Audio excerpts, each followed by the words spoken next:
All right, people, welcome to. I always have a conversation centered around a drink. I have my, and today, um, entitled "Single."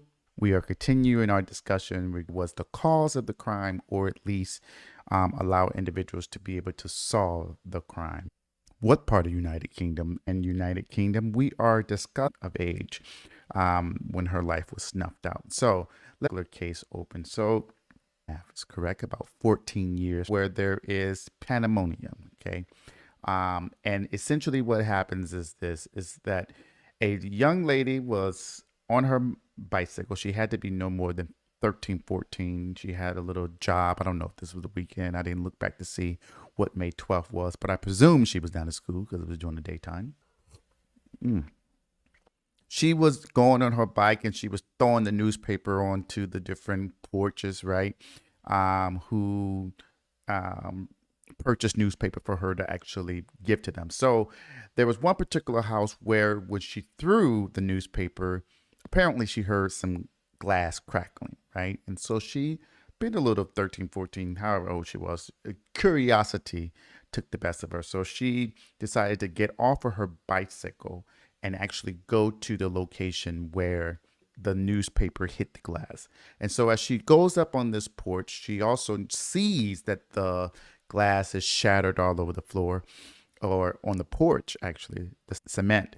And then she sees that the door is ajar, right? And so it's almost like it's off the hinges.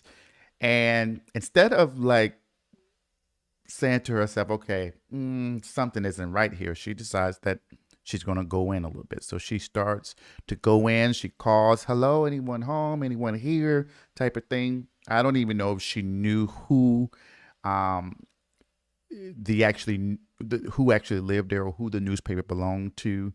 I think her job was really to ride down the street on her bicycle and throw newspapers. I'm sure she wasn't even aiming appropriately, like she had her headphones on. Okay, putting that aside. But she goes in, and as she is entering into the first portion of the corridor where the door enters into, she sees blood. And it's at that particular point where she runs and she screams, like, ah, what is going on, right? So she goes to get help. And so eventually, this is when the police shows up, go into the home, and as they're going into the home, they notice that there is a lot of blood, a trail of blood all over the place, right? And so they naturally follow where this blood is going. And so the blood leads them to a bedroom. And when they go into the bedroom, they see that there is just blood all over the place. Blood on the wall, blood on the floor. In the bed, the bed is essentially covered with blood. And in the middle of the bed is a young lady who is obviously deceased, who's also covered in all types of blood, right? And so the coroner, when they came to identify, or at least to come to the scene to do what they need to do to identify what happened and potentially try to identify who the victim was, it was uncovered that she been the victim, had over 47 stab wounds and lacerations. So obviously this was apparently a crime of passion. You don't spend that much time stabbing someone if it's just random, right? And I think the last week's episode we talked about that, where stabbing is personable, right? Typically whenever you hear any kind of cases dealing with individuals who've been stabbed, it normally is, and particularly stabbed over and over and over and over, right? It typically involves a scene of passion. And so that's what happened in this particular case. The investigators had to find out who the heck is this young lady, right? And then they find out that the young lady name is Sarah Richardson. And they find that out from the neighbors because the home that she was in was actually her parents' home. And she had recently moved back home, maybe within the last 3 weeks, right? So they identify that it's the parents' home. They contact the parents. And, this is just, unfortunately, this is some kind of horrible news that no parent wants to hear, their child is deceased. In addition to that, they're deceased by such egregious circumstances as this individual was, Miss Sarah Richardson. The parents said that they had just left her to go to work less than 2 hours ago. So 2 hours ago, they were able to know that their baby girl was alive and well and kicking. They leave the home to go to their respective positions and their respective jobs, and then have to be notified that their child is dead. So it was just a horrible thing. But and so the cops are trying to figure out what's going on. Is this like a robbery gone bad? Is this like someone, was there any kind of sexual assault associated with it, and the person got pissed because she put up a fight, or she and Sarah decided that she was not going to be a victim to sexual abuse, and so they got angry and killed her? Or was this the work of something else, something more egregious than what it was? So within 40 minutes to an hour of them being on the scene, investigating the scene of the crime in this particular case, they get another phone call.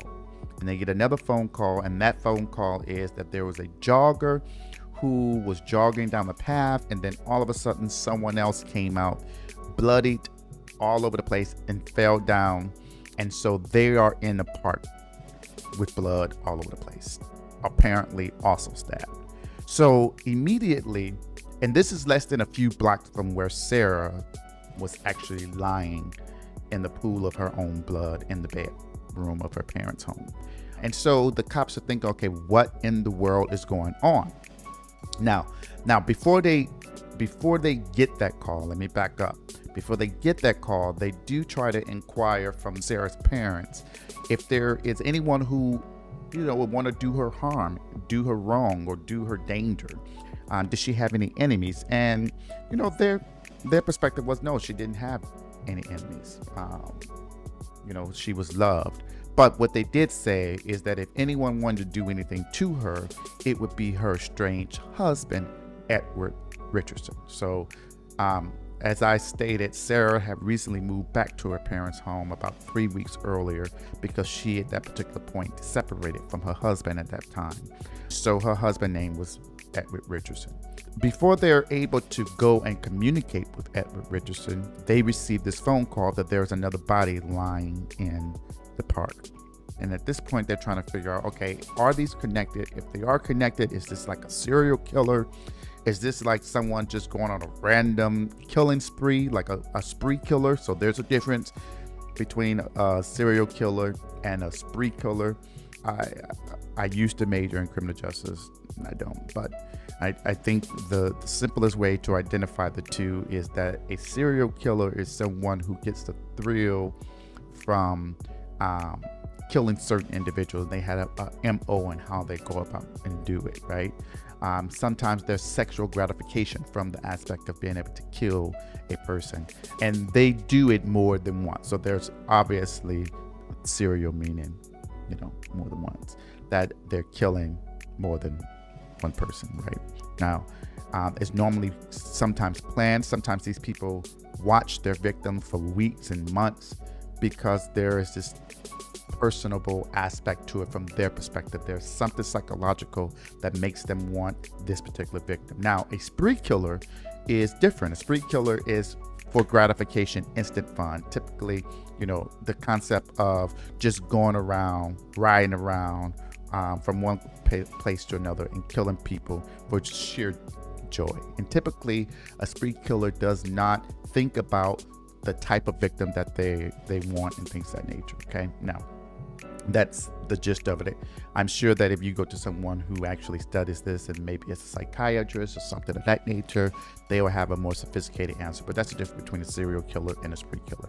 But moving on, they get to the park. They identify that this is a young guy, not a female, right? So the victims are obviously different. They're different genders, right?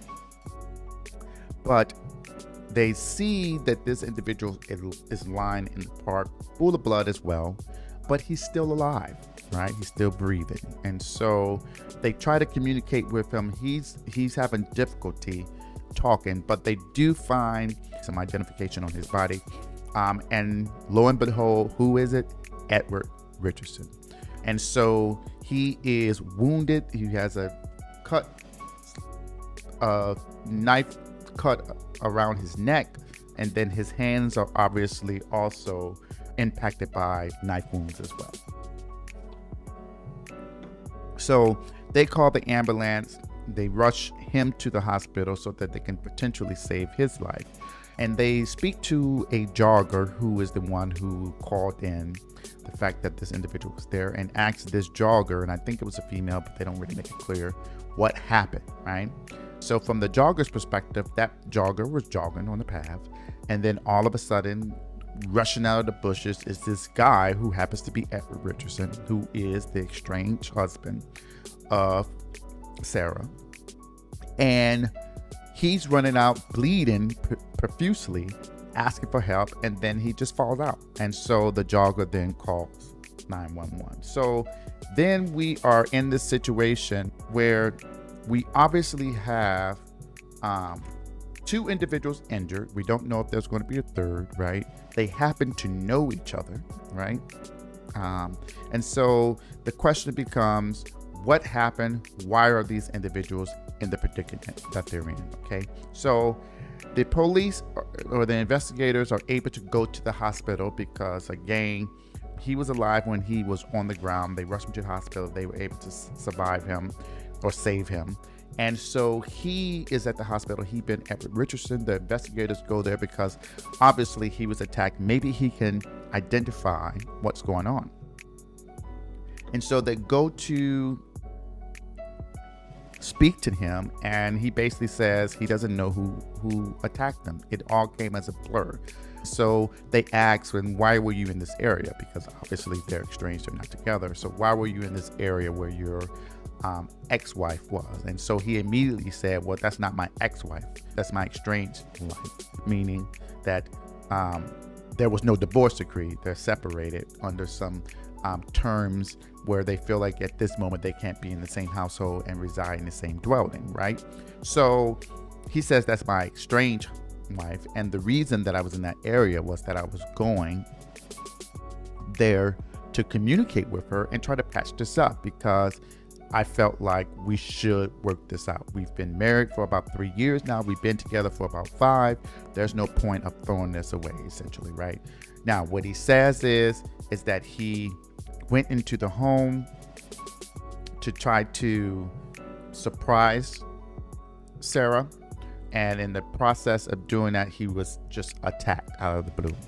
And in the process of him being attacked, after he was attacked, he ran out the home and tried to get away, and that's how he ended up at the park. All right. The police at this particular point is trying to figure out, okay, what's the connection between these two incidents, right? That there is a female who's severely wounded, right? And as I indicated, deceased. And then her estranged husband is wounded. He's in the hospital, but survived. And he asks, is Sarah okay? And so that's when the investigators broke the news that Sarah was deceased.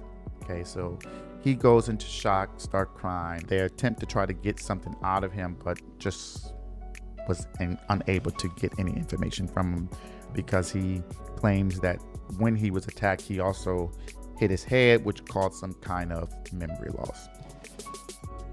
So that's where we are. So let's go back into time like we always do when we talk about these particular cases, and let's put some perspective to who these people are. So Sarah and Edward met while Sarah was working as I think the right term is beautician, right? Hairdresser. Anyway, she cut hair, did people hair, whatever.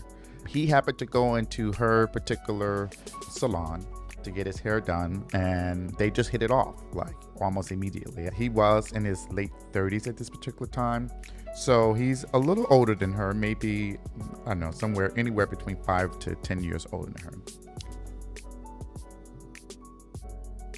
But they went out on dates, and the chemistry was there. They bonded very quickly. Sarah saw him as someone who was stable. He was a contractor, Well, a carpenter. He owned his own business. He was pretty stable. He seemed to be financially stable. He seemed to be well kept and put together. And at this particular time in her life, she was looking for that. And so she and Edward, they started dating ritually, basically, for 2 years. After 2 years of dating, Edward asked Sarah to marry him, and she said yes. And so they got married, and they were married for about 3 years. Now, as any relationship, when you start congregating and living together and being one community, and especially when you put on that title of husband and wife, things change, right? And so there were some hiccups, some bumps in their relationship. But even at the very beginning when they were dating, they both liked to party. They both seemed to be night owls, like to go out to the dance club, like to go out and listen to the music, boom, boom, boom, shake it down. And part of their excitement, though, is that they also kind of pushed the limits on the things that they would do together. For instance, they started doing drugs together. And not just like marijuana, apparently, but cocaine, right? Yeah, cocaine is a hell of a drug, right? According to, she's a super freak. She's a super freak, not Rick James, right? So, they started doing cocaine together, and apparently it was, part of the process of doing that created some issues. They began living together. Once they got married, and financial bills started to pile up. They were stressing about that. They had stressors in regards to that. And one of the things that they were saying was that Sarah and Edward, didn't communicate. They weren't in sync with one another with the bills. Like, I guess maybe one of them was keeping bills and using credit cards and don't know what's going on and not paying the bills, and the other one didn't find out until the shut up notice game, things of that nature, right? They just were not in sync with one another with respect to the bills.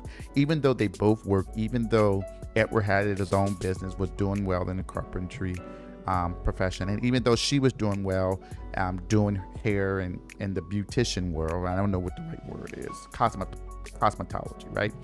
Even though she was good in her profession as a cosmetologist, which I think is also people who do hair, right?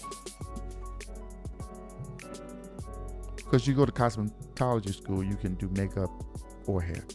And when you go into salons, sometimes they're in the same business. Anyway, whatever.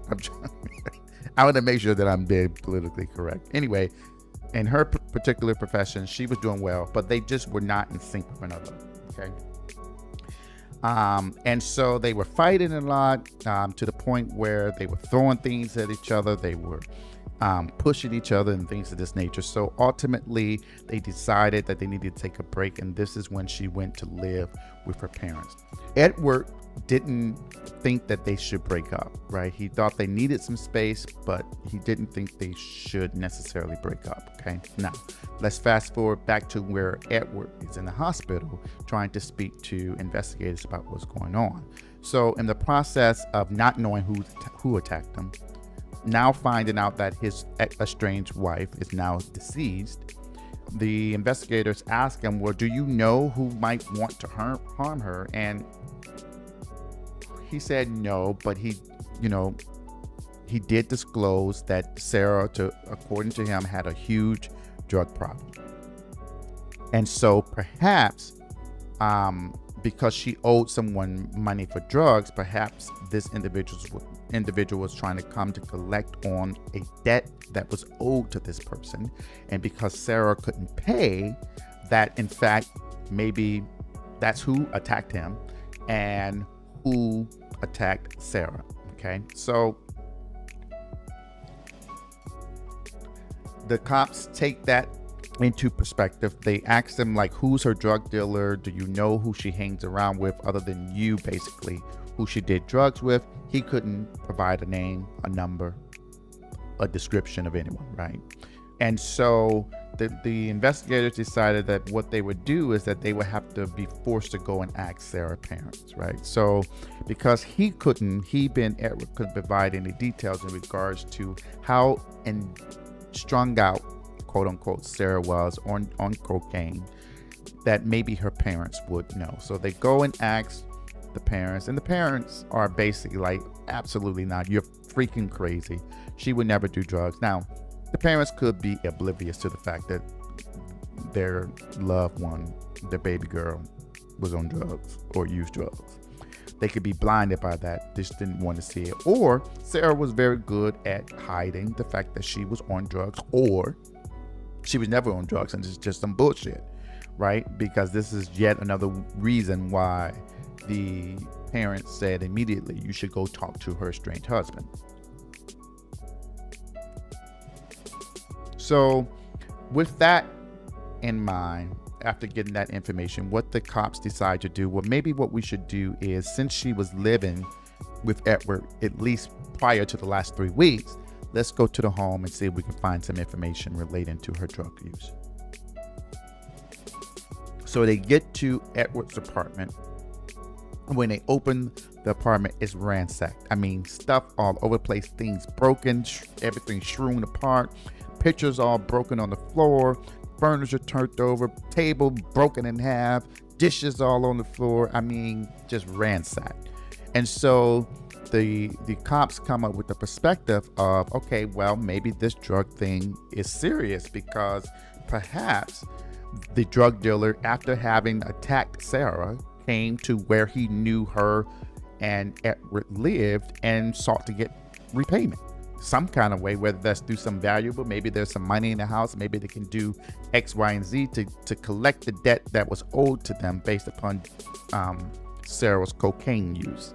So that is a perspective of what happened when they go see this. So then they need to track this down further, because now it may seem more likely than not that maybe this is drug related. So we need to speak to other people who know about Sarah. And so they reach out to some of her friends. They speak to her best friend, Christy, ask her, do you know whether or not Sarah had any drug issues? And Christy was a little offensive, or defensive, shall I say, about that question, because at this point, her best friend is dead. And what the freak does that matter that she indulged in drugs? But ultimately, Christy confessed that Sarah did do cocaine, but she said that was a while ago. And she also said Sarah didn't have a drug problem. The person who actually had a drug problem was Edward.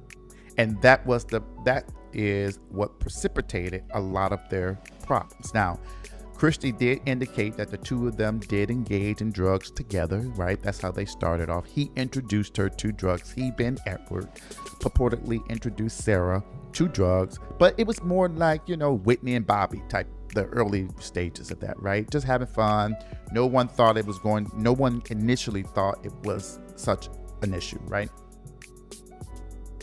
But Sarah communicated to her best friend that she felt that the drugs was one of the reasons why they were constantly bumping heads. And so Sarah communicated to Edward that they needed to stop. And she basically gave him an ultimatum. That ultimatum was, we stop drugs or you lose me, right? Sarah was able to kick the habit fairly quickly. Edward agreed, right? But Edward was a little more strung out on it, apparently, in the sense that he told her, yes, I'm going to stop, but he couldn't just stop cold turkey like Sarah did. But Sarah didn't know this until one day, after going from working out or running some errands, she came into the house, went into the bathroom, and she saw him snorting cocaine. And she went ballistic, pissed off, and that's the reason why she left him at that particular point, because it appeared as if he was more interested in cocaine versus trying to fix their particular relationship. The friend also indicated that when Edward was using drugs or using cocaine, he became erratic. He became more obsessive with her, trying to dictate who she could speak with. She couldn't communicate with people who worked with her, particularly those of the opposite sex. He wanted to know who everyone was. He wanted access to her information, her phone, this, that, and the third, wanted to put a tracker on her. And so it was just that obsessive behavior that also drove her to say, you know what, I'm going to put a pin on this. I'm going to put a pause on this. I'm leaving. I'm going to go and live with my parents. Peace out, okay? And so during this separation, according to the best friend, it was Edward who was insistent that they not separate, in the sense that he was constantly sending text messages, and Sarah was not having it. Sarah was moving on, not necessarily moving on with anyone, right? But she was focusing on being a better person, right? She realized that, at least it appears as if she realized that when she was partaking with cocaine, even though it was recreational, that it impacted her in some kind of form, shape, or fashion, and she wanted to better herself, and so that was the best way for them to deal with that. So the whole drug dealer scheme started to turn from the investigation. So instead of the investigators thinking that, okay, the drug dealer was after Sarah, well, maybe the main person that they were really after was Edward, since Edward appeared to be the one who could not stay away from cocaine. And so the investigators tried to find some hard evidence to substantiate this theory, right? Because right now we're running on thin air. One person is telling us this, the other person is telling us that, another person is telling us this, yet we have absolutely nothing but theories without anything to substantiate those theories, right? So the police decide, they should have did this from square one. I mean, I don't know what kind of investigation they were doing, but whatever. The police decide, let's go back to the scene of the crime and let's survey it again and see what we can find, right? So they go back to the initial crime scene, which is where Sarah was found deceased. And, you know, I guess the angels of policing sparked some interest in their head to say, wait a minute, okay. If Edward was attacked here at Sarah's house, and if he was stabbed and his throat was cut in Sarah's house, that means that there would be a trail of blood, because he had to move from one location to the other, and there should be a trail of blood following him. But look, there's nothing out here on the cement. There's nothing on the porch. It was in the middle of the day, so obviously neighbors, someone would have seen him, right? He didn't try to go to get help from the next door neighbors and things of that nature. So something just isn't right with the story. So they decide, okay, now let's go to the scene where we find him. So they go to the scene, which is at the park, and they start looking for additional evidence. And lo and behold, what do they find? They find this huge butcher knife. So they find the butcher knife.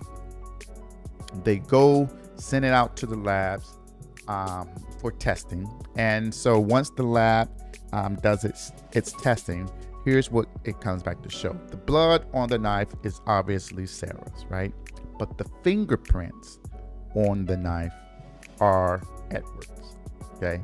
So once they get that information, they go and confront Edward at the hospital, and it's basically like, dude, okay, something isn't adding up with your story. We've checked out the whole drug dealer thing. We were told that it wasn't Sarah who had the drug problem, but more so you. And more importantly, the blood that's on the knife that we found in the park where you were lying, where we found you, right, is Sarah's, and it's only your fingerprints on the knife. So what's good with that? Now, Edward confesses. He basically said, yes, I did it. But instead of telling them initially what happened,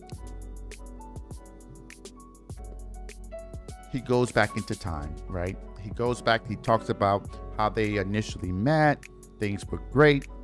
They both enjoyed to dabble in cocaine with one another. It was fine. Sarah did give him the ultimatum. He couldn't kick it the way that Sarah could kick it, but they did have financial problems as a result of their cocaine use, right? So they were indulging in this recreational cocaine. They were using money towards that, but not using it towards the bill. That created a stressor for them, which in turn spilled into their relationship, which in turn meant that they began blaming each other for the stressors, right? And so that's when Sarah decided that they needed to have a break once she came in and she found him using drugs in the bathroom, right? So he says that he never really wanted to leave Sarah. He was texting her, consistently. She wasn't responding to any of his messages. And I think there was one text message where he sent something in effect of, the more you ignore me, the angrier I'm going to get, right? So what he does is he goes on this alcoholic and cocaine binge, right? Where basically he just drank bottles and bottles of alcohol, right? In one particular night, he engaged in cocaine and he just basically stayed up the entire night, right? He says that, he was drinking not to get any cause to do anything to Sarah. He never had any intentions of doing anything to Sarah, according to him. It was his way of masking the hurt. Now, let me sidebar on this very quickly. Cocaine, drugs, alcohol, they might make you feel good, but they don't make the problems go away. I know people who use it as a source of therapy. It doesn't work. It just creates disaster after disaster. And not only does it create disaster after disaster, but it also impacts more people than just that other individuals. And a lot of times the individual who engage in reckless behavior because of alcohol or drugs, they don't think anything about it. They want you to give them a pass. They think that because they don't remember what happened, that you too forgot that something happened. And so you cannot use substances as a mask, as a healer, or as a band-aid, right? They don't stay on long. They don't cover up things long, right? And then when you come down off of that, you're looking stupid in the middle of the room, right? Okay. And essentially what happened with Edward. But that's not the reason why he went over there and did what he did, right? So, during this process, Sarah was getting pissed off with him constantly sending messages. So what he was trying to do was blackmail her, right? So he would send messages. He sent a message to her parents, a picture of her with cocaine, basically saying, look, your daughter is on drugs, right? The parents didn't bite on that. They're going to support their daughter. I don't know why not. They see the pictures, but maybe they thought it was Photoshop. Putting that aside. They didn't bite on that. That pissed him off more. So then he sent a message to Sarah to let her know, listen, if you don't respond to me, I'm going to release the sex tape that we did, right? So Sarah responds, basically saying to him, look, you're not going to bully me. You're not going to push me. You're not going to threaten me to get back with you. Do whatever you need to do. I'm done. I'm moving on. You need to move on, right? Sarah was with her friend one particular night. She was still wearing her wedding ring. And she decided that this particular time she was going to take it off. Her friends basically, why are you still wearing that shit? You ain't with him. She takes it off, throws it into her wine glass. The friend takes a picture of the hand and placed on her own Facebook post. She posts a picture of Sarah without her wedding ring. And basically what she put on there was that it said single and loving it, right? And so then what happens is, and here's the kicker, this is what precipitates this anger from Edward. Then Sarah goes on her own Facebook and she changed her status from married to single. Okay. Edward's friend, because people ain't got no life, right? On social media, all they need to do is just follow, try to find something they can talk about. Edward's friend saw the change of the relationship status from married to single, and he sent Edward a text message and was like, dude, go check Sarah's page. And so Edward does just that. And that is when he goes into this rampage, and that's why his apartment was ransacked. He took a baseball bat, started breaking everything, tearing everything up, throwing things all over the place, just pissed off that she changed her status from married to single, letting the world know that she was done with Edward.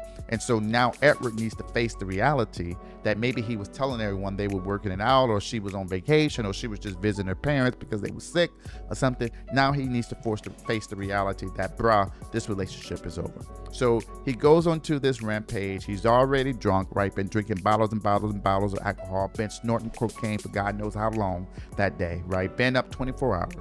He decides, okay, I'm going to go over there and talk to Sarah. So he goes to Sarah's parents' house. He waits outside in the vehicle, his work vehicle, until the parents leave. And once the parents leave, he goes to the front door. He thinks the door is going to be open because they're just waiting for him to come, right? The door is locked. So he takes some kind of object. He breaks a window. He goes in, opens the door. Then he goes into the room. Sarah is asleep.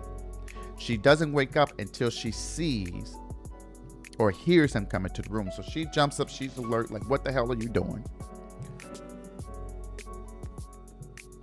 And he's like, I just want to talk. Like, we need to talk.